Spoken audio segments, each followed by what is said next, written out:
Hey everyone, welcome in. This is Crow, and I'm the Crow Stitcher here on YouTube, Twitch, and Instagram. And today is the Stitch with Me, and it's going to be a little bit of a different Stitch with Me than I have been doing. Usually when I've been doing Stitch with Me's lately, it's been just quiet, no talking, with some just chill music and things like that in the background. But today you're gonna hear me talk. You're gonna get to hear me caw. So welcome into everyone who might be new or returning. Grab some stitching. Let me know what you're stitching in the comments. Or if you're working on something else, let me know that as well. Feel free to. Grab a snack, grab something to drink. I'm having my morning coffee. It's about 10 to 7 in the morning on Wednesday. So I'm having my coffee, second cup of the morning already, with peppermint mocha coffee creamer, because that's how I roll. And today I'm going to be working on this piece. Let me make sure that you can see it. This is by Zana Cross Stitch from Etsy. I believe it's now discontinued. I'm not sure. I know she put some new things on a new Etsy shop, or a different Etsy shop. So I'm not sure if this is up there or not. But I call it Green Holly Cupcake. I think she just numbers her patterns, but so this was a restart, and I did actually start it in my member video yesterday that I put up for my YouTube members. So I am doing I did do a center start, so I'm in here-ish. And it's a restart because originally all this white, it's a full coverage, so all this white is stitched, and I originally started stitching that, and then I was just like, no, this is not how I want to spend my time. So I restarted it on this 18 count peppermint candies by Fabric Flare. So it is printed, so as you can see, the back side, that's another project that I UFO'd, ignore that. The back side is just plain white, and then the front does have the peppermint candies. So it is able to be washed, but I am trying to not grit it if I don't have to. So far, so good. I did have to frog a little. I did some weird in here yesterday that I had to frog and fix. But, so this was my new start from yesterday. So if you remember and you watch the video, you will see that I did add more after the video. So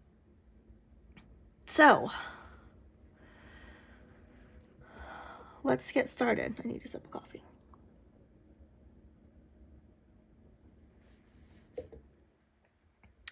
So today, I thought it would be, so I'd been wanting to do, or thinking about doing, a separate series called Cause and Effect, where I talk about certain things that are on my brain, and we could go live and have a back and forth conversation. But the more I thought about it, the more I wanted to keep it still related to stitching. I am the Crow Stitcher. And so I didn't want to create something that had nothing to do with stitching. I still wanted to talk about things, and I have opinions. Uh, but I wanted to somehow still have it relate to stitching. So I came up with the thought that things that I would have maybe talked about in those, or things that topics I would have talked about in those cause and effect lives, I could do in a Stitch with Me setting. So it's just like me sitting here stitching and chatting to you all about what's going on in my brain. And feel free to add to the conversation in the comments if you like what you have to see and hear. Make sure you like the video, subscribe, hit that bell if you haven't already so you're notified when I do post a new video or I go live. And so today, being the first one of these types of Stitch with Me's, I thought it would be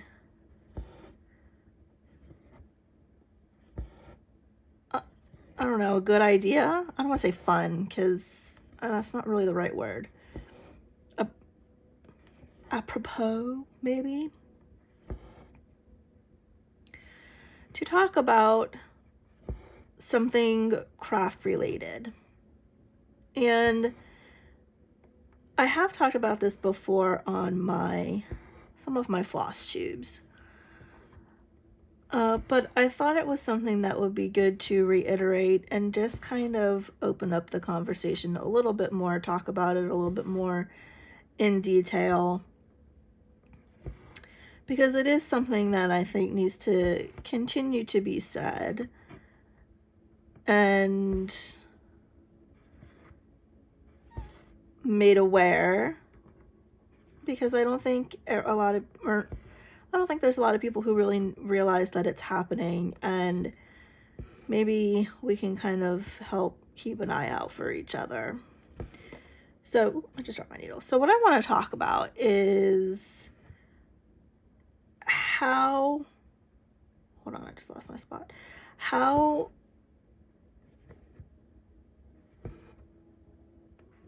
people's reaction to someone's crafting,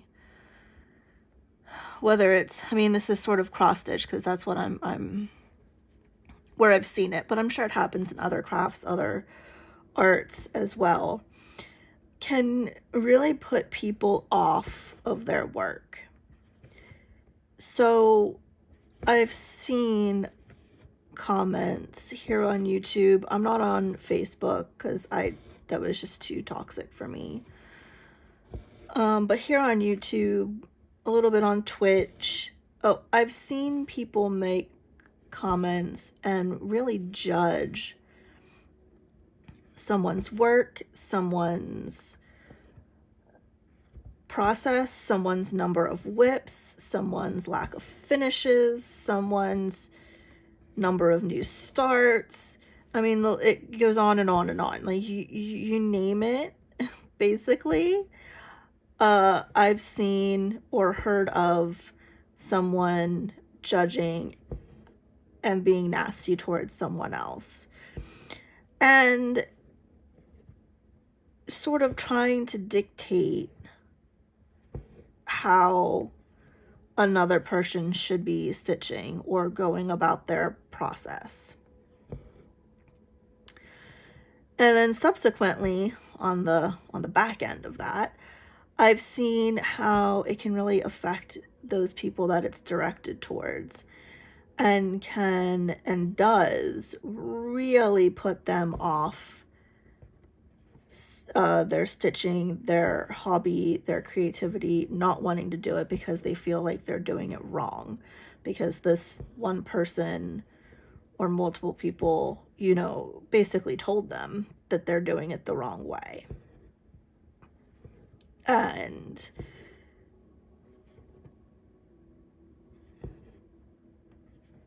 I don't think those people who are making those sorts of comments really realize or care.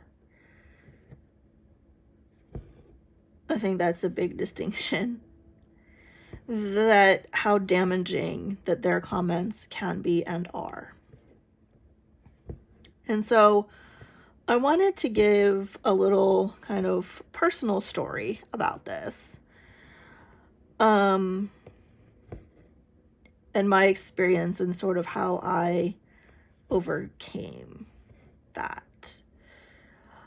So back in the day when I started streaming on Twitch, oh goodness, maybe 4 years ago. I don't remember actually.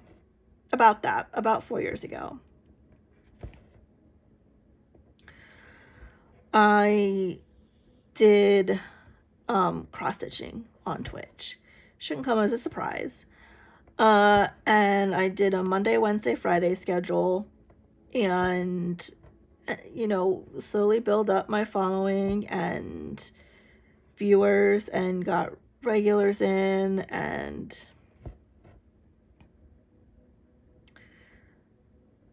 was getting subs and all that kind of stuff. And as you might be able to tell, I've kind of gone through a lot of various various ways of stitching, like how to attack a whip or a piece, right? But I generally kind of always come back to the cross country of some description. That's just always been how I've stitched for the most part.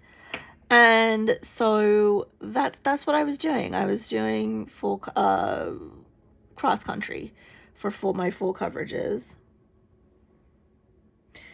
and for everything. But there was this one particular piece where it was for my mother-in-law. It was an orchid. It's beautiful. I think I have a picture, but it's on my phone, so I can't really show you. Maybe I'll try to remember to insert it.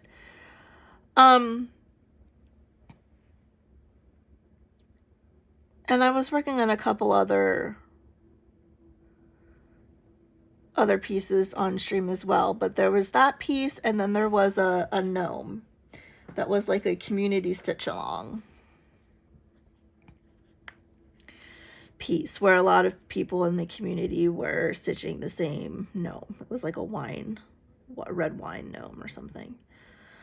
And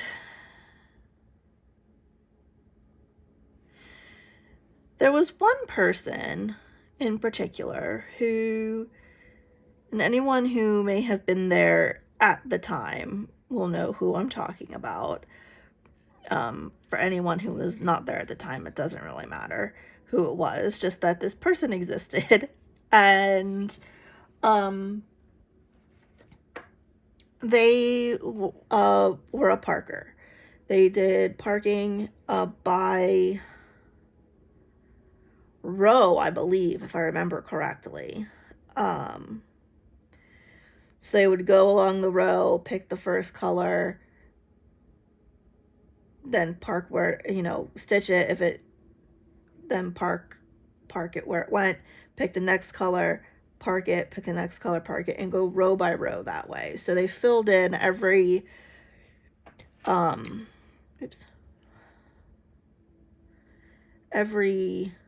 stitch in the row as they went. So there were no empty squares or spaces like here. There wouldn't be these empty spaces. And they started I don't want to say kind of, because they did. They started commenting on how they couldn't stand that my piece had holes in it. They would call them holes. Like empty stitches. They couldn't stand that. And at first it was just like a funny thing here and there. And then it became more and more of every single time I streamed and every single time I stitched, there was a comment about fill in the holes, I can't stand the holes, fill in the holes.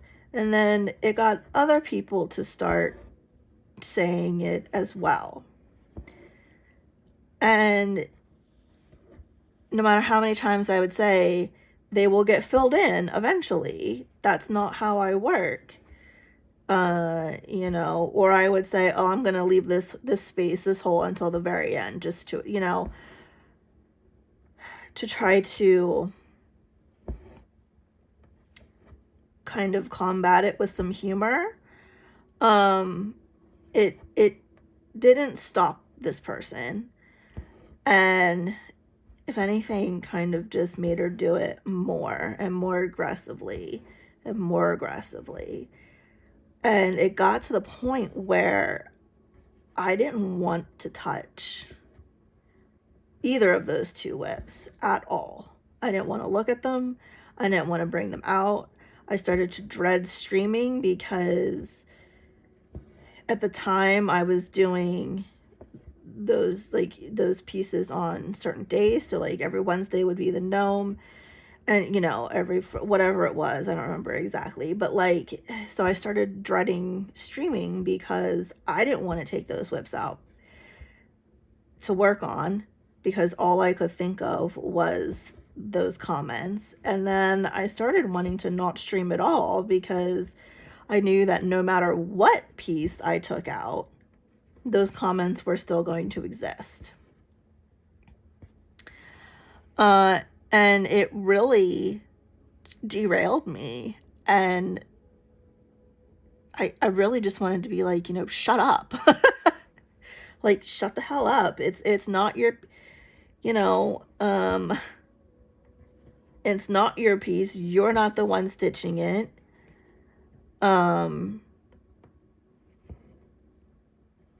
It has nothing to do with you. If you don't like it, then go watch someone else. And in retrospect, that probably is what I should have done. But I wasn't as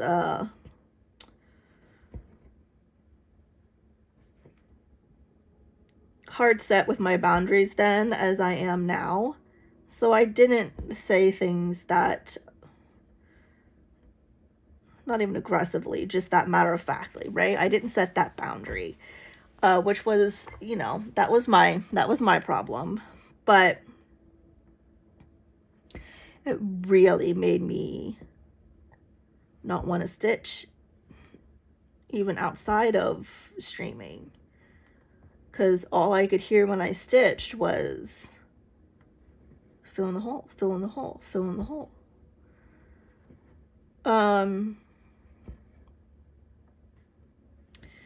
So I actually took a break from streaming, and I stopped streaming.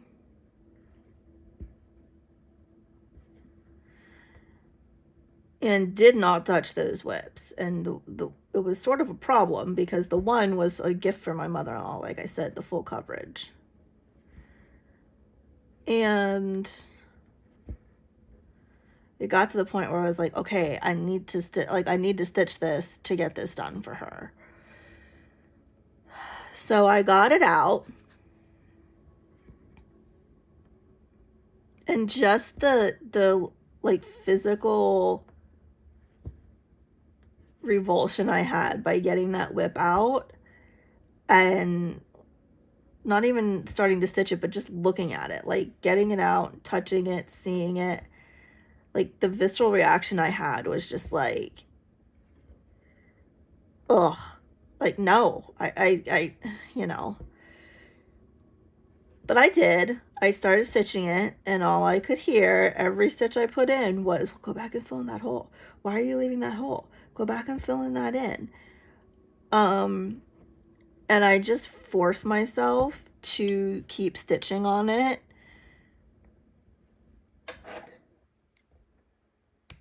And try to ignore those comments that were replaying through my mind.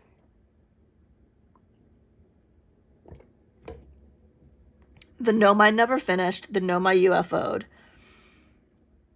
But I did get the piece finished from my mother-in-law, and it is now, like, we gifted it to her, and it's framed and it's hanging in her home, in her bedroom. And getting that done sort of, I think, was part of what I needed to get over the fact that, you know, and realize that, yeah, that person, that's how she stitched, and that's fine.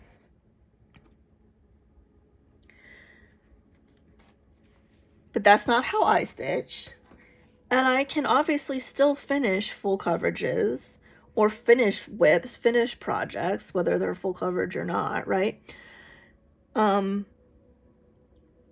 With my process, with how I stitch it. I don't have to stitch it her way to get things finished.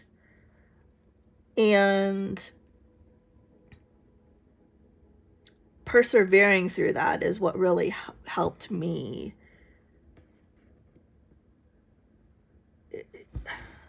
overcome that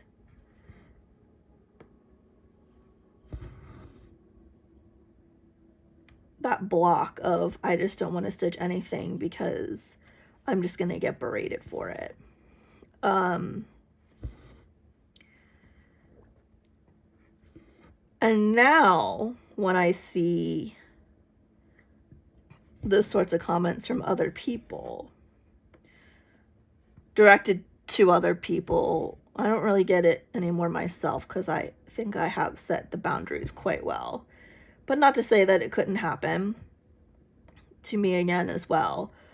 But when I see those types of comments, whether the person is doing it intentionally or like to be hurtful or like trying to, like, they think they're actually helping or trying to help, like whatever the basis for that comment comes from, the root, right, of that comment, it doesn't really matter, because at the end of the day, what matters is the person receiving that comment, how they're taking it, and how it's affecting them.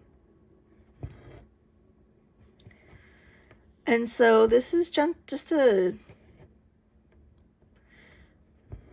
maybe not so gentle reminder that, like with many things, there are many, many, many ways to stitch. There are many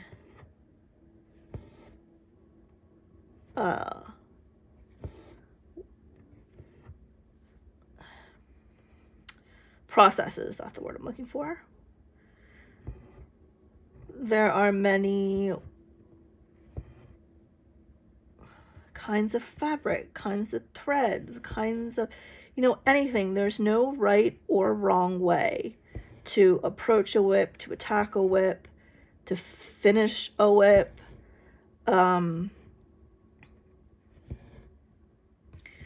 At the end of the day, it's that person's project. It's for them, whether they're stitching it as a gift or for themselves or for whatever. It's for them. It's their project. It's their work. And they're the ones that are stitching it. And so it really does not affect anyone else as to what method they're using, what fabric they're using, how they're starting their threads, how they're ending their threads. And then take it further, it really has nothing to do with anyone else other than them regarding how many whips they have, how many whips they don't have, how many finishes they get, how many new starts they have.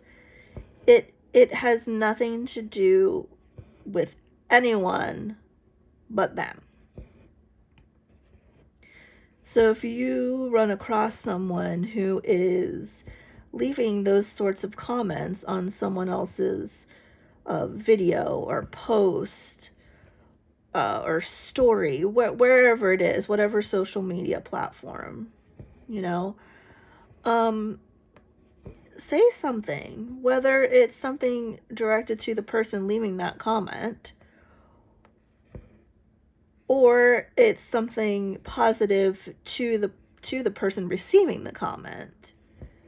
You say something, let the person who's stitching, the person who's receiving these negative comments, let them know that it's not, they're not doing anything wrong, and it's for them, and it's the way they work and the way their brain works, and that's all that they need to worry about, because it can be really damaging. And I know firsthand how damaging that can be and how much it can make someone and take the joy out of their hobby and make them, even if it's not a hobby, even if it's, you're stitching your own designs to put up on your website or whatever it is, you still want to enjoy the process of stitching. And taking that joy away from someone and spending your energy to do that is incomprehensible to me, first off. But second off, it doesn't do anything but hurt that person and in a way destroy their joy. We're in a time where it's difficult everywhere, no matter where you are. It's difficult, the world, and we all deserve joy, no matter what that joy comes from.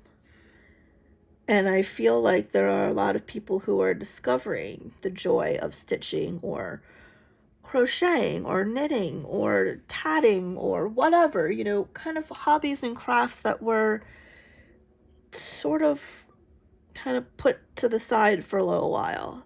And don't take that joy away from someone, don't let others take that joy away from someone. Stand up and say something. And let that person know that they're not doing anything wrong. And if they want 600 whips, go for it. If that's what brings them joy and will make them happy, and obviously they can afford that, go for it. If whipping down and having one whip is what brings them joy, then go for it. Do it. And don't let anyone try to derail you from that. If you do get these sorts of comments, set your boundaries. Don't be afraid to say, this has nothing to do with you. If you don't like how I'm approaching this, how I'm doing this, please go watch someone else. Please go to someone else's feed on Instagram. Please, don't come here. Set that boundary, and don't be afraid to.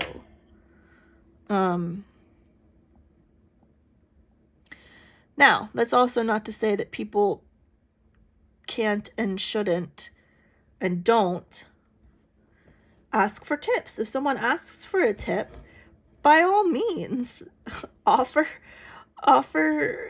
what you have to say, offer your experience, offer your suggestions.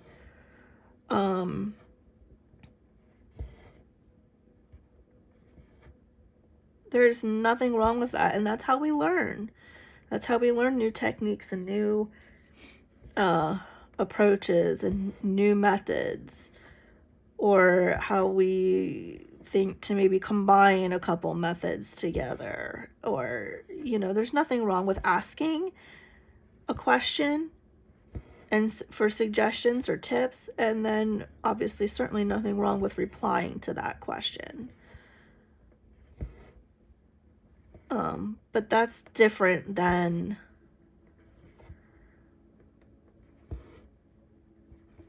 quote offering unsolicited, quote, advice, right? When it's really not advice, it's just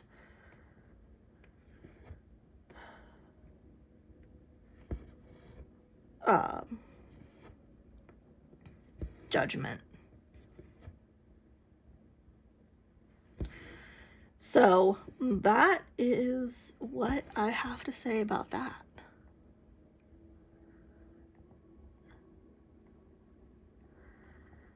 Let me finish out this thread and then we'll call it a day, because I could keep rambling, but I don't want to keep rambling. I want to keep my point to the point, so to speak.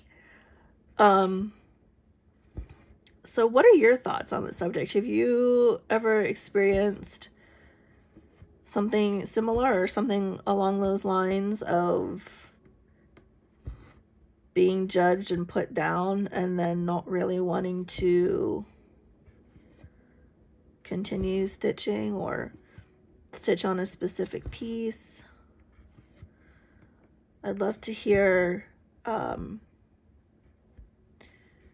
your experiences, your thoughts, because I feel like there's probably a lot more people than I think who might have experienced something like this, and I don't think it's talked about enough or at all, really. And I feel like it could be just putting the awareness out there and talking about it will make people not only understand that it happens, realize that it happens, but perhaps maybe be able to do something to help those that it's affecting.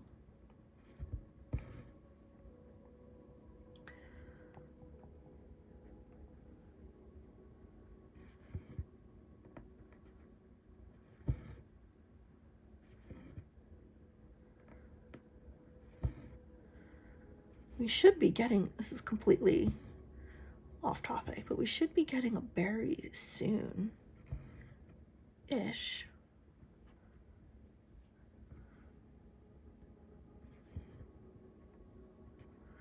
I'm loving these green colors though. Like, look how gorgeous these are.